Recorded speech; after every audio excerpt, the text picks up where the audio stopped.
मैं वंदे मातरम भी गाता हूँ। जो चीजें बैन है वो मैं नहीं खाता।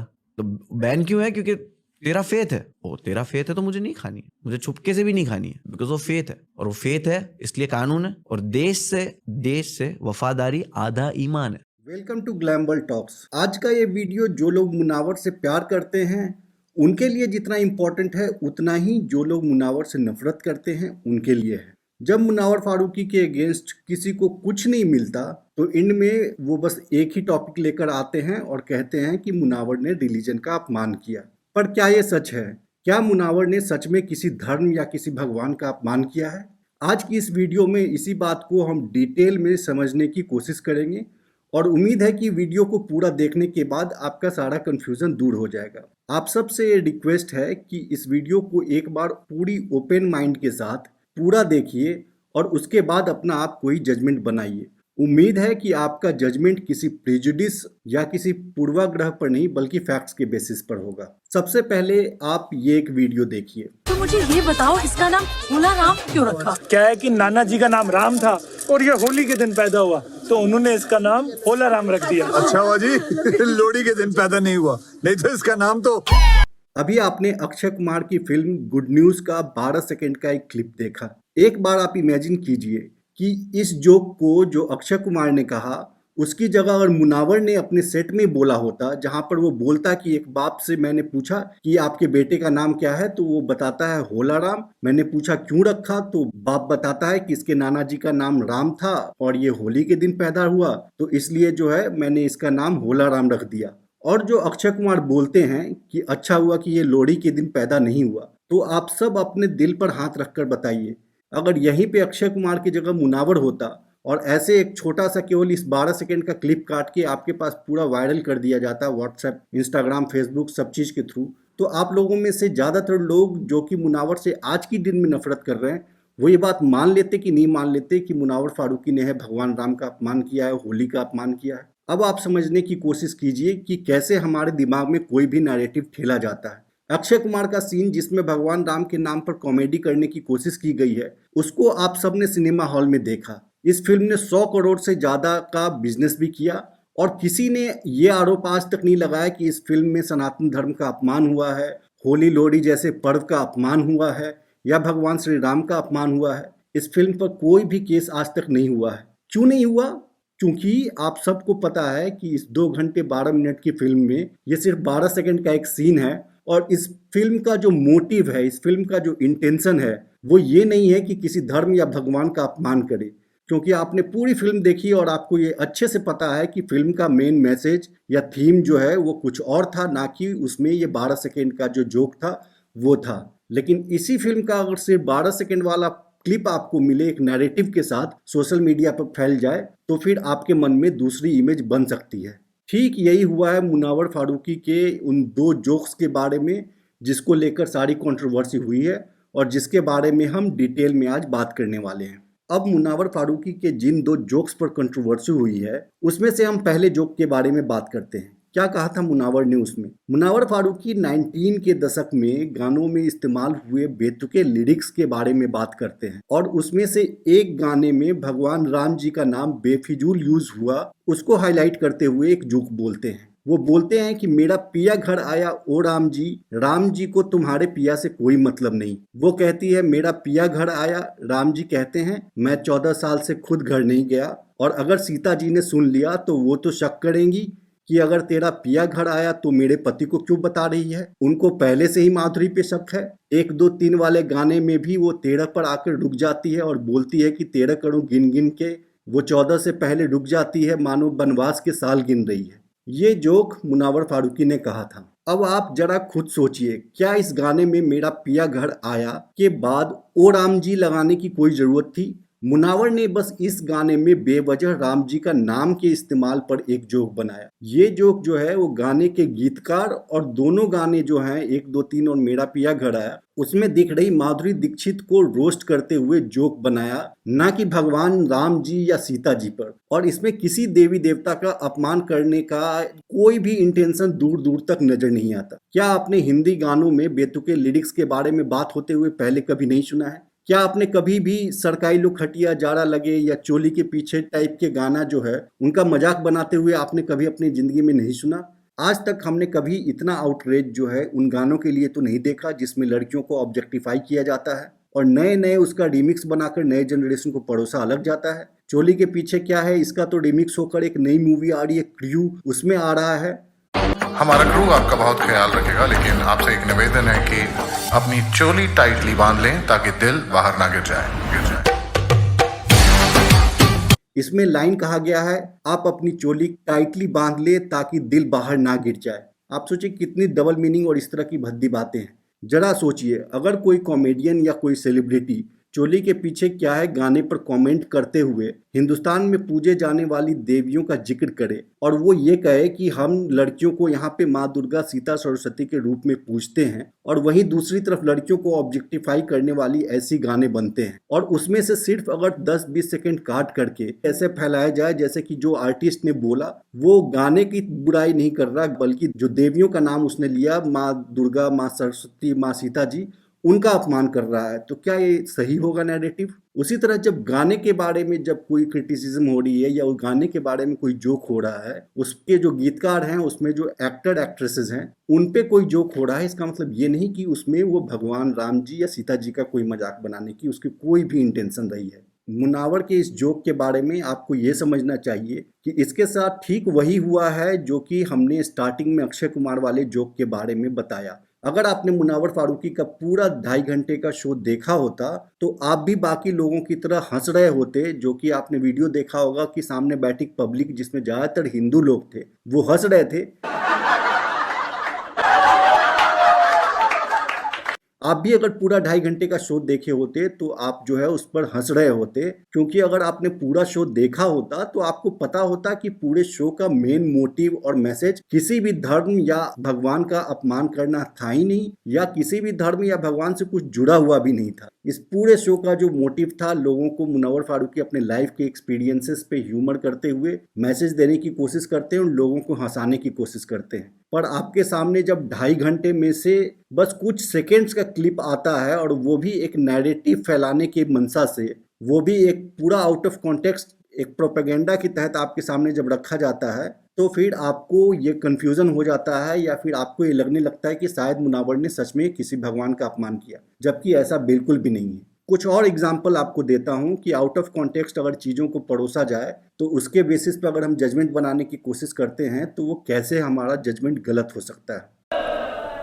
अब बोलो, हिंदुस्तान मुर्दाबाद। आपने गदर फिल्म का ये छोटा सा डायलॉग सुना अमरीश पुरी का। ये फिल्म गदर बहुत बच्चे ने देख रखी है तो आपको पता है, लेकिन अगर आपने नहीं देखा हुआ है और सिर्फ इस 5 सेकंड का क्लिप को अमरीश पुरी जो है हिंदुस्तान विरोधी है ऐसा करके और एक ऊपर कैप्शन बना के आपके पास 5 सेकंड का क्लिप चारों जगह वायरल हो जाता और किसी ने फिल्म नहीं देखी होती तो लोग मान लेते ना कि मे बी अमरीश पुरी ने सच में हिंदुस्तान के बारे में कहा है मुर्दाबाद बोलने को। लेकिन ये फैक्ट तो नहीं था ना, क्योंकि आउट ऑफ कॉन्टेक्स्ट चीजें रखी गई। 2.5 घंटे में से सिर्फ 5 सेकंड का एक क्लिप है। उसी तरह जब तक आप पूरा का पूरा 2.5 घंटे का मुनव्वर का आप सेट नहीं देखेंगे, नहीं सुनेंगे, तो आपको ये जजमेंट आप बना सकते हैं कि हाँ मुनव्वर ने कुछ गलत बोला, लेकिन वहीं पे अगर आप पूरा शो देख लेंगे तो आपको क्लियर हो जाएगा कि ऐसा कुछ भी नहीं था। आप अक्षय कुमार का एक ऐड देखिए। कौन हो आप? यमराज। यमराज, तुम्हारा टाइम खत्म हो गया। यमराज प्लीज मुझे छोड़ दो। मेरे घर वालों का क्या होगा? बहन की शादी, बेटी की पढ़ाई, घर का खर्चा, गाड़ी की EMI। क्यों? टर्म इंश्योरेंस नहीं लिया तुमने? भूल गया।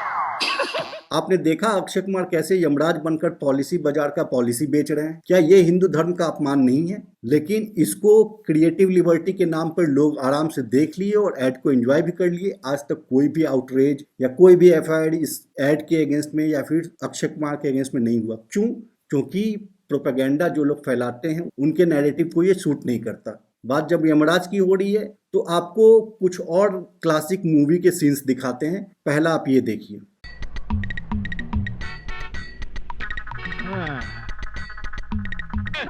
यहाँ खड़े होकर उस लड़की को क्यों छेड़ रहे हो? शिव शिव शिव, हम लड़की को छेड़ रहे हैं? हाँ तो यहाँ खड़े होकर आंखें फाड़ फाड़ कर उस लड़की की तरफ क्यों देख रहे हो? हम लड़की को नहीं देख रहे हैं। तो फिर क्या देख रहे हो? हम वो देख रहे हैं, गोबर के उपले। हाँ, हमारी शंका ये है कि गाय ने दीवार पर चढ़कर गोबर किया कैसे? ये 1995 की क्लासिक मूवी तकदीर वाला का एक सीन है जिसमें कादर खान जो है यमराज और असरानी जो है चित्रगुप्त बने थे। ये एक कॉमेडी मूवी थी जिसको आप सबने ज्यादातर लोगों ने अपना देखा होगा, जो लोग भी 80s 90s के बॉर्न हैं, और आज तक ये टीवी पर आता है जिसको पूरी फैमिली साथ में बैठकर एंजॉय करती है। हिंदू समाज के कई समुदाय जो हैं वो भगवान चित्रगुप्त को अपना आराध्य मानते हैं। कई सारे स्टेट में चित्रगुप्त पूजा के दिन में छुट्टी भी होती है, वहां पे सरकारी छुट्टी होती है। अगर तकदीर वाला मूवीज का ये जो चंद सेकंड्स के क्लिप्स थे उसको लेके अगर आप हम एक नैरेटिव बनाने की कोशिश करें, इसमें भगवान को ऐसा दिखाया गया है कि उनको गौ माता जो है गोबर देती है, उससे उपले बनते हैं, ये भी नहीं पता है, तो इसमें आप नैरेटिव एक चलाया जा सकता है बहुत आराम से कि इस फिल्म ने किया चित्रगुप्त भगवान का अपमान और गौ माता का अपमान। इस मूवी में पूरा ऐसी कई सारे सीन्स हैं जिसको लेके अगर केवल छोटा क्लिप चला दिया जाए और ये ऊपर में कैप्शन बना दिया जाए कि इस फिल्म ने किया भगवान का अपमान, तो फिर लोगों की जो रिलीजियस सेंटिमेंट है वो हर्ट हो सकती है। क्यों हो सकती है? क्योंकि हमने पूरी मूवी देखी नहीं, पूरी मूवी किसी को दिखाई नहीं, सिर्फ 15-20 सेकंड का क्लिप काट के जो है वो सिर्फ हमने चलाया। तो इसीलिए कोई भी चीज को अगर हम आउट ऑफ कॉन्टेक्स्ट पेश करेंगे तो उसके मतलब जो है काफी डिफॉर्म हो सकते हैं। ठीक ऐसे ही आप मुनावर का बिना पूरा शो देखे सिर्फ किसी प्रोपेगेंडा के तहत 15-20 सेकंड का जो क्लिप देखकर नफरत पाले बैठे हैं अपने मन में, वो बिल्कुल भी ठीक नहीं है। किसी भी चीज के पीछे का आपको मोटिव और इंटेंशन समझना बहुत जरूरी है। इवन कोर्ट में भी पुलिस को किसी केस को एस्टैब्लिश करने के लिए मोटिव और इंटेंशन को एस्टैब्लिश करना पड़ता है। नफरत फैलाने वालों का तो मोटिव आप सबको पता होता है। पूरी दुनिया में सदियों से डिवाइड एंड रूल का फॉर्मूला जो है नफरत फैलाने वाले करते हैं अपने सियासी फायदे के लिए। मोटिव और इंटेंशन को समझने के लिए हम आपको हिंदू धर्म और भगवान राम सीता से जुड़े हुए बिहार के मिथिलांचल और नेपाल में काफ़ी मोस्टली हिंदुओं के एक ट्रेडिशन के बारे में बताना चाहते हैं। पूरे नॉर्थ इंडिया में शादियों में ये एक ट्रेडिशन है जो कि आपको पता ही होगा कि जब लड़के वाले जो हैं बारात लेके लड़की के घर पहुंचते हैं तो वहां पे जो औरतें होती हैं लड़की की तरफ से, जो लड़कियां होती हैं वो जो है काफी बुरा भला बोलती हैं लड़के को, लड़के के पूरे परिवार वाले को। और बिहार में और कई जगह पर तो जो औरतें हैं वो गीत गा करके ऐसी ऐसी गालियां देती हैं कि आपको सुनकर कानों से खून निकल जाएगा। मिथिला के लोग और पूरे नेपाल के लोग भी जो है, मिथिलांचल और नेपाल में जो है ये थोड़ा सा रहता है कि मिथिला की बेटी है, नेपाल की बेटी हैं सीता जी, और इसीलिए वो लोग जो हैं राम जी को अपने दामाद की तरह देखते हैं। मिथिला के लोग जो हैं, कई औरतें जो होती हैं वो अपने आप को राम जी की साली की तरह, सीता माता की बहन की तरह देखती हैं। कई मर्द जो हैं वो राम जी के साले की तरह अपने आप को देखते हैं और सीता माँ को जो है बहन की तरह देखते हैं। और वहाँ पे मिथिलांचल में एक ट्रेडिशन होता है कि जब शादी होती है उसको राम जी सीता जी की शादी की तरह देखा जाता है। और चूंकि राम जी और उनके पिता दशरथ जी, लक्ष्मण जी, ये सारे के सारे भगवान राम का जो परिवार था उसको लड़के वाले की तरह ट्रीट किया जाता है, इसीलिए वहाँ की लोग जो हैं, जो शादी होता है उसमें भगवान राम की गाड़ी जो है, उनकी गाली जो है वो गाया जाता है। इसके बारे में जो मिथिलांचल के लोग हैं उनसे बात करके है ना, कई सारे रिपोर्ट्स टीवी पे, यूट्यूब पे आपको मिल जाएगा। उनमें से एक आदमी का आप वीडियो देखिए। यहाँ के लोग भगवान राम को गाली भी देते हैं? हाँ, तो हम लोग गाली साले को इसलिए देते हैं कि उनको ससुराल है, हम लोग उनको साले हैं, तो सार को गाली देने में क्या दुख है? नाता तो वही साले ने पसार कर गया, तो गाली क्यों नहीं देंगे? तो ये हिम्मत और कहीं किसी में भी नहीं है जो भगवान श्री राम को गाली दे सके। ये सिर्फ और सिर्फ आपको यही मिथिला में, क्योंकि यहाँ पे सार बहनोई का रिश्ता है। हाँ।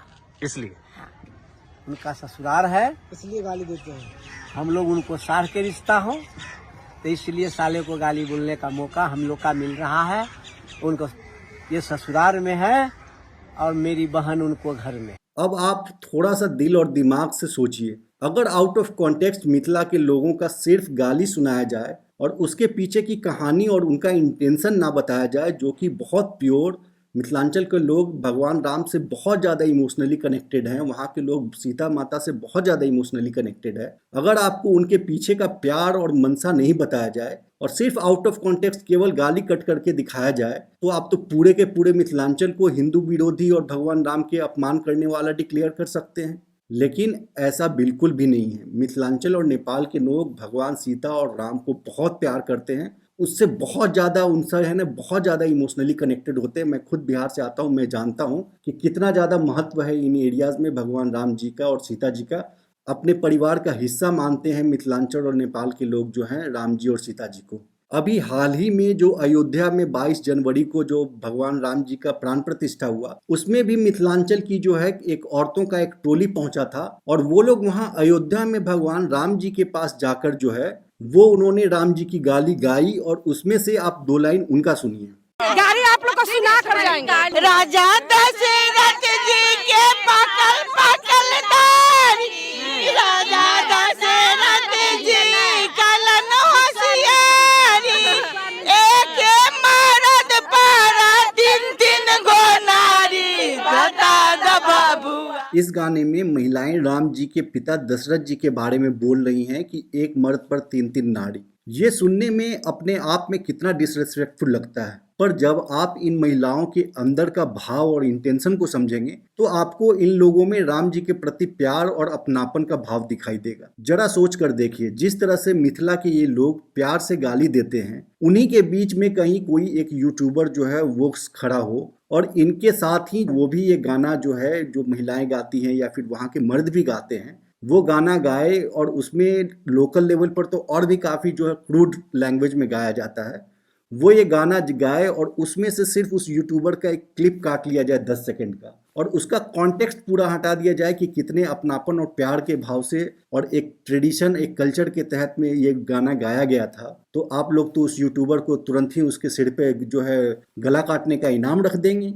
तो किसी भी चीज़ को आउट ऑफ कॉन्टेक्स्ट 10-20 सेकंड में देख के बिल्कुल भी जज नहीं करना चाहिए, क्योंकि इस तरह से क्लिप की हुई चीज़ें जो होती है ना, अगर कोई ईमानदार होगा ना वो आपकी पूरी चीज़ दिखाएगा, पूरा का पूरा वीडियो आपको भेज के कहेगा पूरा वीडियो देखो, इसमें से यहाँ तक का पार्ट भी देखना गौर से। लेकिन जिनको कोई मोटिव कोई उनका प्रोपेगेंडा चलाना होता है वो आपको बीच से यहाँ से 10 सेकंड वहाँ से 10 सेकंड काट के 20 सेकंड का क्लिप बना के आपको भेजेंगे और आपको कहेंगे ये देखो। तो आप थोड़ा सा सोचिए कि किस तरह से एक बहुत ही प्यार बहुत ही अपनापन के भाव वाले मिथिलांचल के लोग जिस तरह से राम जी और सीता जी को मानते हैं, उसको भी अगर हम आउट ऑफ कॉन्टेक्स्ट केवल क्लिप करके काट करके सिर्फ आपको भेज दें वो भी गलत बन सकता है। तो मुनावर के साथ तो जो हुआ वो तो आप सोचिए कितना आसान है ये काम करना। मुनावर कैसा इंसान है, उसकी सभी धर्मों के प्रति क्या सोच रही है, ये आप किसी 10 सेकंड की क्लिप से जज नहीं कर सकते। उसके लिए आपको मुनावर को एज ए पर्सन जानना पड़ेगा। मुनावर के लाइफ की क्या विचारधारा रही है, उसकी सोच कैसी है, हम उस पर भी बात करेंगे। लेकिन उससे पहले जो दूसरा जोक है जिस पे कंट्रोवर्सी हुआ है, हम उसके बारे में बात कर लेते हैं। इस जोक में मुनावर फारूकी कहते हैं कि मैं टीवी पर एक मूवी देख रहा था, the burning train. The burning train आपको पता है कि एक सुपरहिट मूवी थी जिसमें धर्मेंद्र, विनोद खन्ना, हेमा मालिनी ये लोग थे। फिर मुनावर फारूकी अपने जोक में कहते हैं कि तभी मेरे डैड आए और बोलते हैं बंद कर, ये क्या देख रहा है बकवास, ये गोधरा कांड का वीडियो है, ये मूवी नहीं, ये न्यूज चैनल चल रहा है। आप लोगों में से कई लोगों को पता होगा, पर कुछ लोग जिनको नहीं पता उनके लिए बता दूं कि कॉमेडी के कई सारे जॉनर होते हैं, जैसे कि रोस्ट होती है, स्टोरी टेलिंग होती है, डार्क ह्यूमर होता है, वर्ड प्ले होता है, इम्प्रोव होता है, सेल्फ डेप्रिकेटिंग होता है, सटायर, सिचुएशनल, ऑब्जर्वेशनल कॉमेडी, कई सारे इसके प्रकार होते हैं। जहां मुनावर का जो फर्स्ट जोक था वो वर्ड प्ले का यूज करके 2 गाने के लिरिक्स पर जोक करता है, जहां एक में मेरा पिया घर आया में ओ राम जी एक्स्ट्रा ऐड जो करते हैं लिरिक्स, जो संगीतकार होते हैं, गीतकार होते हैं, उसको पकड़ता है। और जो सेम दूसरा गाना है जिसमें 1 2 3 से लेके 11 तक गिनती है और दोनों गाने में जो माधुरी दीक्षित है वर्ड प्ले करके उस गाने पे वो सरकाज़्म करके जोक करने की कोशिश करता है। ये फर्स्ट वाला जो जोक था आपको समझ में आ गया होगा, पूरा का पूरा गाने पे था, उसके लिरिक्स पे था और दोनों गाने में माधुरी दीक्षित है तो थोड़ा उन पे भी था। कहीं से भी भगवान राम और सीता को डिसरेस्पेक्ट करने का इस पे कहीं से कोई मंशा नहीं था। जो दूसरा जोक है जो कि अभी मैंने आपको बताया वो डार्क ह्यूमर के कैटेगरी में आता है।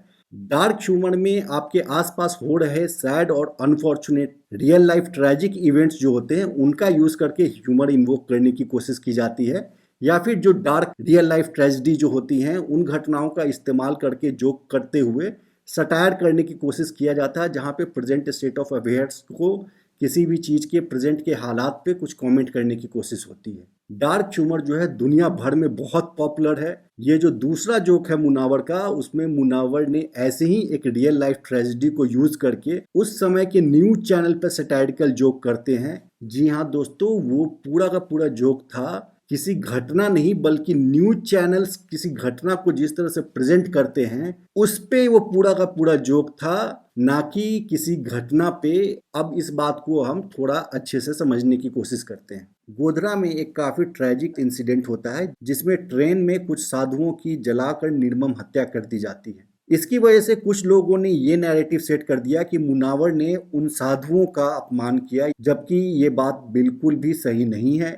जोक में मुनावर टीवी न्यूज चैनल पर कटाक्ष करते हैं कि कैसे न्यूज चैनल्स किसी ट्रेजिक इंसिडेंट को भी टीआरपी के लिए ऐसे ग्राफिक्स लगाकर और इस तरह से दिखाते हैं जैसे कि कोई फिक्शनल मूवी चल रही हो। क्या हम सब ने ऐसा नहीं देखा है अपने लाइफ में? क्या हम सब ने नहीं देखा कि कैसे न्यूज चैनल वाले कहीं पर भी किसी के मुंह में अपने जाके माइक ठूंस देते हैं टीआरपी के लिए? जहां पर कि किसी परिवार में मौत हुई रहती है, कोई हादसा हुआ होता है, वहां पर लोग बोलने की हालत में नहीं होते, लोगों को मदद चाहिए होती है और न्यूज़ वाले बस किसी तरह फुटेज लाने के लिए टीआरपी के लिए ज़बरदस्ती लोगों के मुंह में माइक ठूंस रहे होते हैं।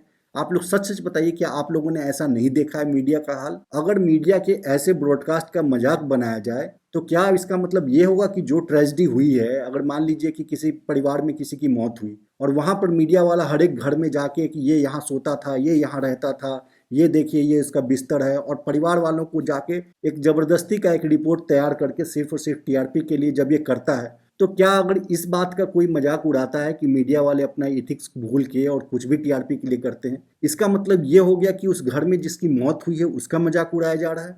जिस तरह से कोई भी नेचुरल डिजास्टर या हादसा होता है उसका कई बार रिपोर्टिंग और कवरेज ऐसा होता है जिसको देख के आपको गुस्सा आता होगा, लेकिन वहीं पे कोई कॉमेडियन उस बात को गुस्से की जगह जोक बना के उस पर सटायर करता है, तो इसका मतलब ये नहीं है कि वो उस हादसे के बारे में जोक कर रहा है, वो जो मीडिया जिस तरह से दिखाता है उसके बारे में जोक कर रहा है। मुनावर फारूकी भी जो ट्रैजिक इंसिडेंट हुआ गोधरा का, उस पर नहीं बल्कि उसकी जो मीडिया की कवरेज थी उस पर सटायर कर रहा था, उस पर जोक कर रहा था। याद कीजिए एबीपी न्यूज का शो सनसनी। आज की सनसनी में बस इतना ही। आप रहिएगा होशियार, सन्नाटे को चीरती सनसनी फिर देगी दस्तक आपकी दहलीज पर।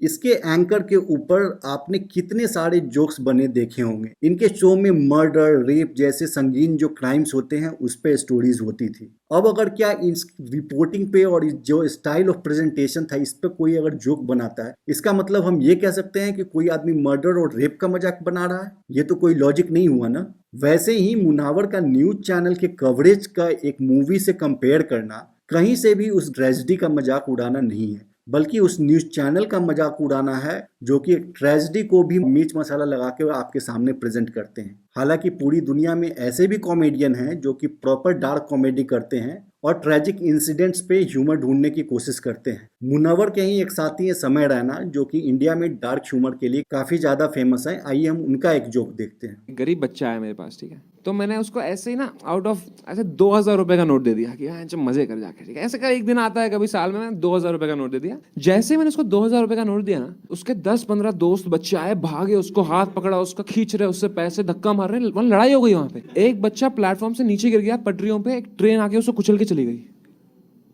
जो 2000 रुपए मेरे वसूल हुए ना यार,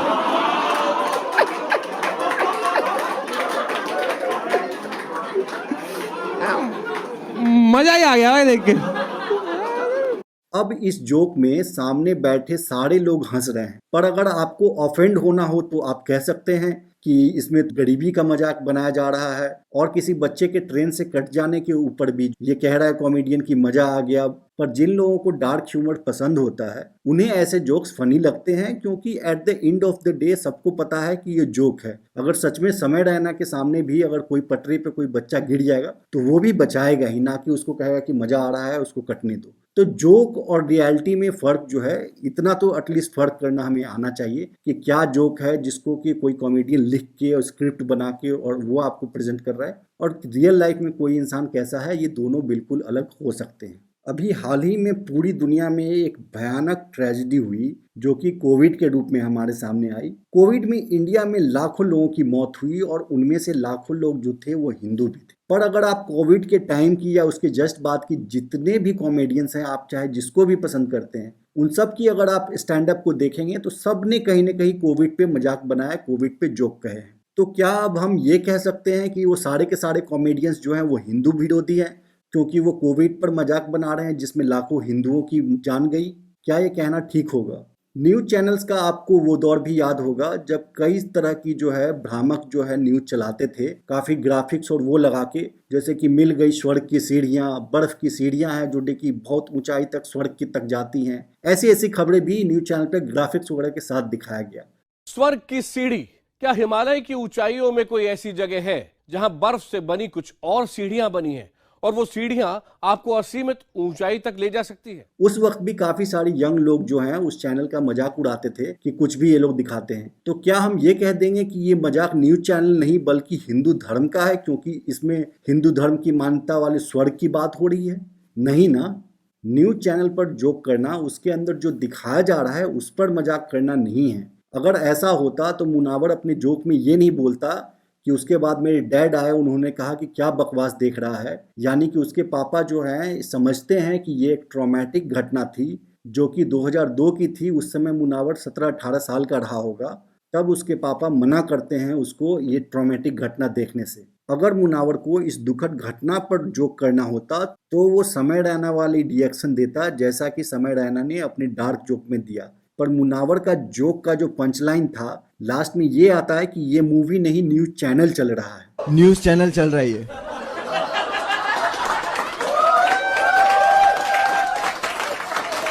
वो न्यूज़ चैनल को मूवी से कंपेयर करता है कि जैसे मूवी इंटरटेनमेंट पर्पस के लिए होता है वैसे न्यूज़ चैनल जो है फैक्ट्स की जगह इंटरटेनमेंट की तरह एक ट्रैजिक फैक्ट को दिखा रहा है। तो ये पूरा का पूरा जो जोक था वो सिर्फ और सिर्फ न्यूज़ चैनल पर था, ना कि किसी घटना के ट्रेजेडी के ऊपर में। आई होप कि ये एकदम सी बेसिक सी बात अब आपको समझ में आ रही होगी कि यहाँ पे भी कैसे जो है एक 10 सेकेंड का क्लिप काट करके पूरा का पूरा मैनिपुलेट किया गया है। और मुनव्वर फारूकी न्यूज़ चैनल पे और अखबार पे इस पे कई सारे जो है सोशली रेलिवेंट जोक्स बना चुके हैं। अगर आपने नहीं सुना है तो उनका जो सैनिटरी नैपकिन और अखबार वाला जोक है जिसको कि सारी महिलाओं ने बहुत ज़्यादा अप्रिशिएट किया, आपको वो जोक भी सुनना चाहिए।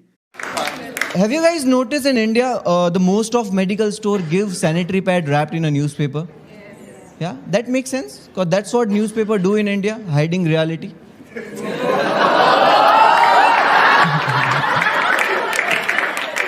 अल्टीमेटली कोई इंसान की क्या विचारधारा है, वो सभी धर्मों का सम्मान करता है या नहीं, ये आप उसके किसी 20 सेकंड के स्क्रिप्टेड शो के क्लिप से आप नहीं तय कर सकते। आपको वो इंसान कैसा है, उसका इंटेंशन क्या है, उसकी अपनी लाइफ में क्या प्रिंसिपल्स रहे हैं, उसने सभी धर्मों के लोगों और मान्यताओं के प्रति क्या अपना रुख रखा है, इन सब बातों पर डिपेंड करता है। और यही समझने के लिए अब हम मुनव्वर के लाइफ के कुछ एस्पेक्ट्स को देखने की कोशिश करते हैं। मैं वंदे मातरम भी गाता हूँ। जो चीज़ें बैन है वो मैं नहीं खाता। तो बैन क्यों है? क्योंकि तेरा फेथ है। ओ तेरा फेथ है तो मुझे नहीं खानी है, मुझे छुपके से भी नहीं खानी है, बिकॉज वो फेथ है। और वो फेथ है इसलिए कानून है। और देश से वफादारी आधा ईमान है। सुना आपने मुनव्वर के विचार।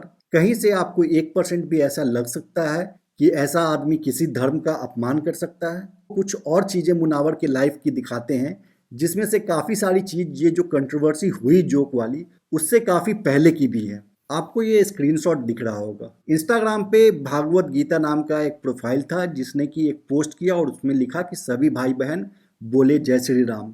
ये जो पोस्ट है वो मुनव्वर फारूकी के फीड में आया और मुनव्वर ने देखा कि 6 घंटे हो गए, इस पे एक भी कमेंट नहीं है इस पोस्ट पे।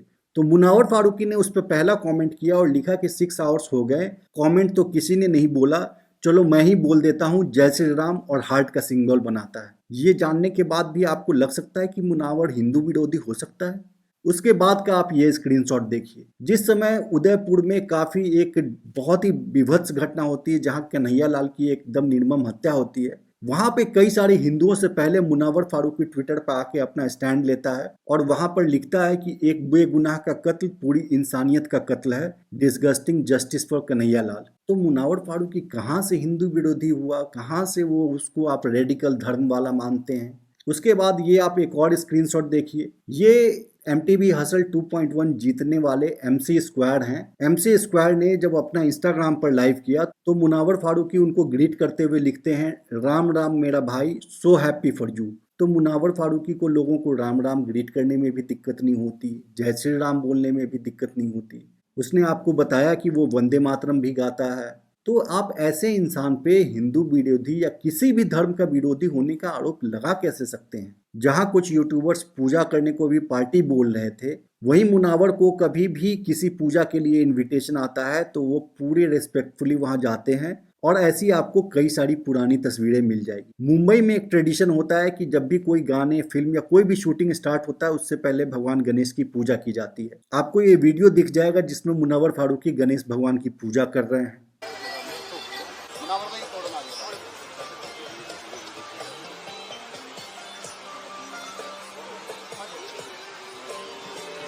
गणपति बप्पा।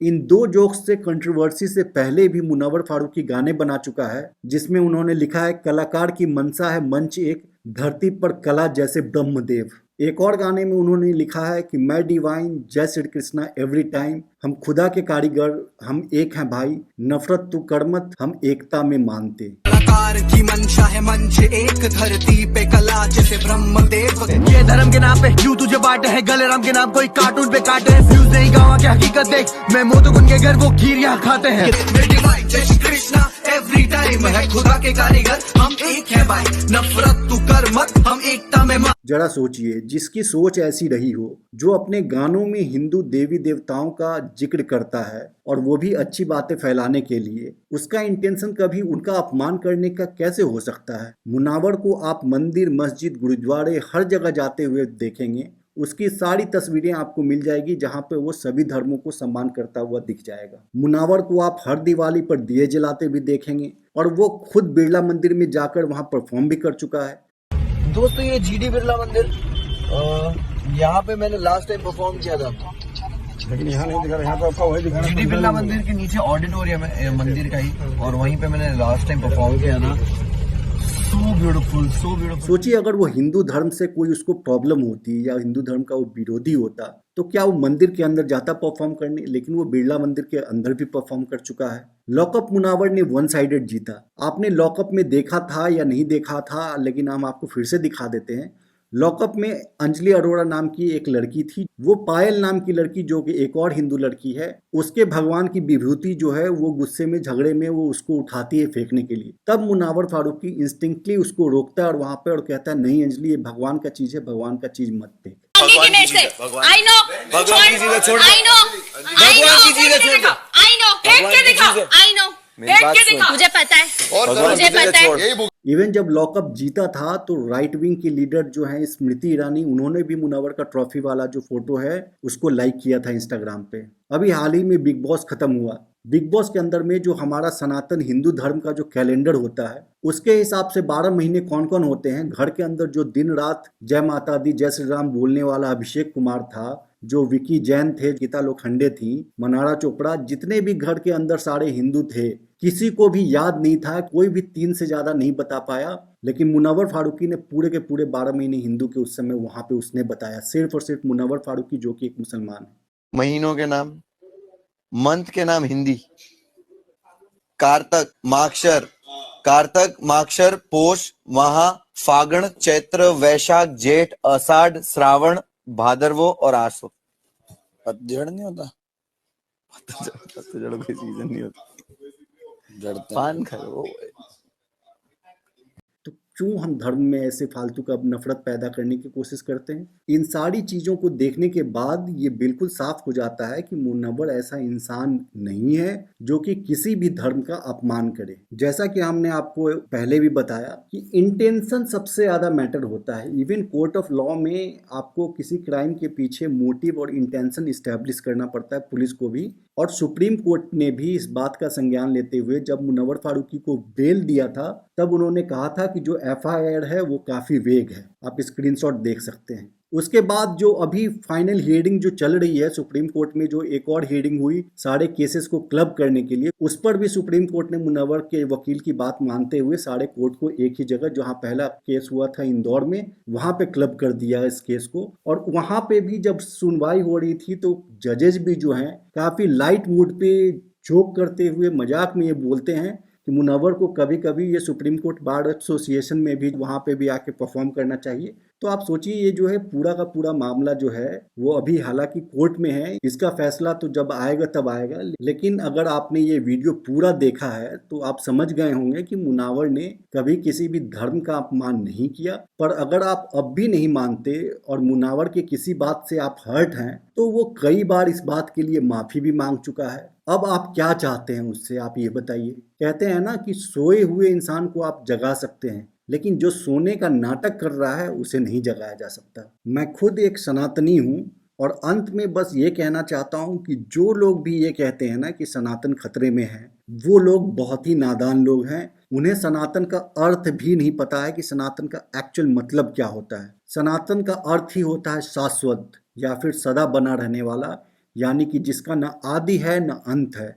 सनातन धर्म दुनिया का सबसे प्राचीनतम, सबसे ओल्डेस्ट धर्म के रूप में जाना जाता है। जब हिंदुस्तान के अंदर इतने सारे जैसे बौद्ध धर्म, जैन धर्म, सिख धर्म, अलग अलग नए धर्म भी पैदा हुए और वो पूरा का पूरे दुनिया में उनका प्रचार प्रसार भी हुआ, तब भी सनातन धर्म खत्म नहीं हुआ। सनातन धर्म था। सनातन धर्म जब अंग्रेज आए तब भी था, तब भी नहीं खत्म हुआ। आज भी किसी के कहने से खत्म नहीं होगा, कल भी किसी के कहने से खत्म नहीं होगा, क्योंकि सनातन धर्म का ना आदि है ना अंत है, वो हमेशा शाश्वत है। सनातन धर्म हमेशा ही रहने वाला है। जो लोग ऐसी बातें करते हैं कि सनातन धर्म खतरे में है, उनको न सनातन धर्म का मतलब पता है और वो लोग असली में सनातन धर्म का अपमान कर रहे हैं, क्योंकि जो खुद शाश्वत है, जो खुद सनातन है, जिसका न खुद कोई आदि है न अंत है, उसको कोई खत्म कैसे कर सकता है, वो खतरे में कैसे पड़ सकता है। आपको सिर्फ और सिर्फ अंदर से इमोशनली प्रोवोक करके, आपके अंदर नफरत भर के वो अपनी सियासी रोटियां सेकना चाहते हैं।